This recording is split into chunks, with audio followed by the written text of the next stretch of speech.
setiap hari Jumat yang sangat ditekankan untuk dibaca oleh setiap muslim adalah surah Al-Kahfi.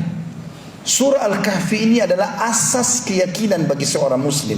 Setiap Jumat kita disuruh baca. Bahkan kata Nabi SAW, siapa yang membaca Al-Kahfi di malam Jumat, Allah akan berikan cahaya antara dia dengan Ka'bah.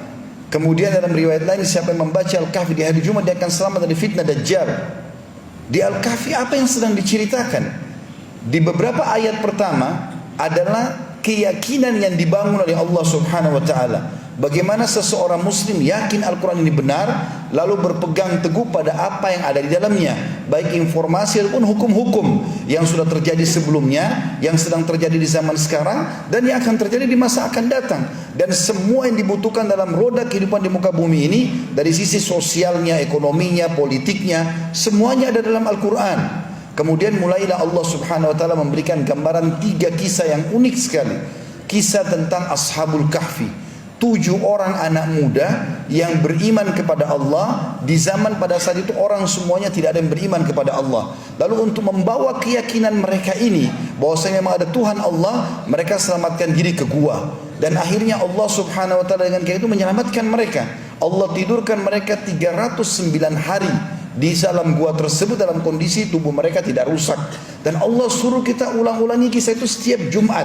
Renungi kisah itu, bahwasanya keyakinan akan membawa kepada keselamatan, terutama kepada Allah Subhanahu wa taala, atau keyakinan kepada Allah Subhanahu wa taala. Kisah yang lain juga Allah ceritakan tentang perjalanan Nabi Musa dengan Nabi Khidir alaihi wassalatu wassalam. Bagaimana Nabi Musa alaihissalam pada saat berkata, saya adalah orang terpintar atau yang paling memahami hukum Allah di muka bumi.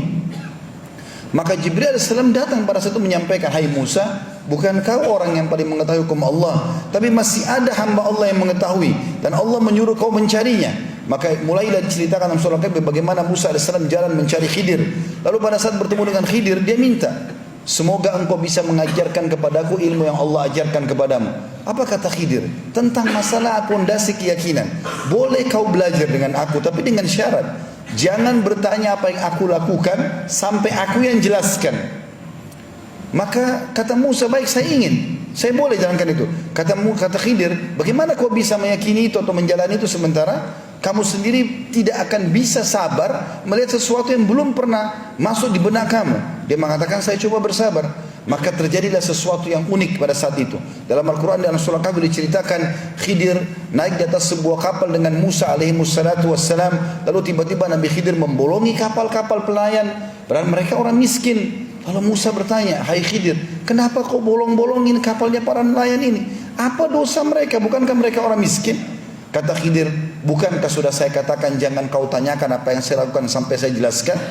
Maka kata Musa, baiklah, saya minta maaf. Lalu berjalan lagi sebentar, beberapa langkah, turun di sebuah lembah atau di sebuah kota atau sebuah desa. Tiba-tiba Nabi Khidir menangkap seorang anak kecil lalu membunuhnya. Maka Musa AS bertanya lagi, bagaimana bisa kau bunuh seorang anak kecil yang belum berdosa, belum balik? Kata Khidir, bukankah sudah saya katakan, kalau kau, ya, jangan kau tanyakan apa-apa yang belum saya jelaskan. Kalau saya sudah jelaskan baru kau bertanya, baru kau ambil ilmunya. Maka kata Musa, baiklah, mulai sekarang saya tidak akan bertanya lagi. Sampai mereka berjalan, diringkaskan ceritanya dalam Al-Quran itu, bahwasanya mereka mampir di sebuah negeri atau sebuah kota.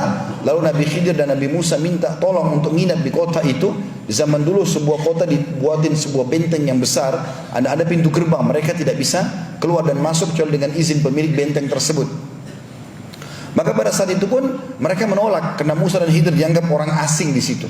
Mereka tidak mau kedua orang ini nginap di situ. Maka yang terjadi, Khidir pun pada saat mau keluar melihat ada tembok mau rubuh. Oleh Nabi Khidir disentuh tembok tersebut, tiba-tiba jadi bagus kembali. Nabi Musa AS cuma kasih masukan saja.